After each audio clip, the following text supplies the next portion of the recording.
માં ખોડલ માં મોગલ મિત્ર મંડળ દ્વારા નેચરલ પાર્ક ખાતે ખોડિયાર જયંતીની ઉજવણીનું આયોજન કરવામાં આવ્યું હતું। આ ઉજવણી અંતર્ગત હવન યોજાયો હતો।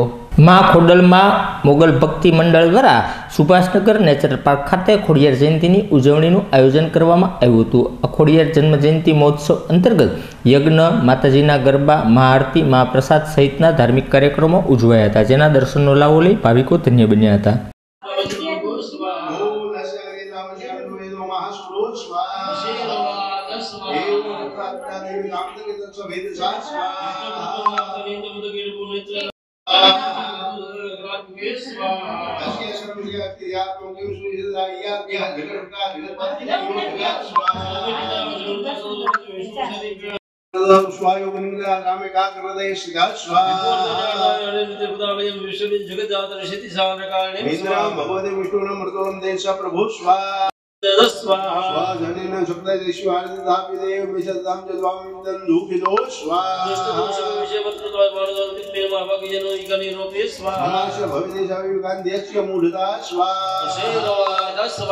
नमस्ते समस्त झंडो विषय गोचरे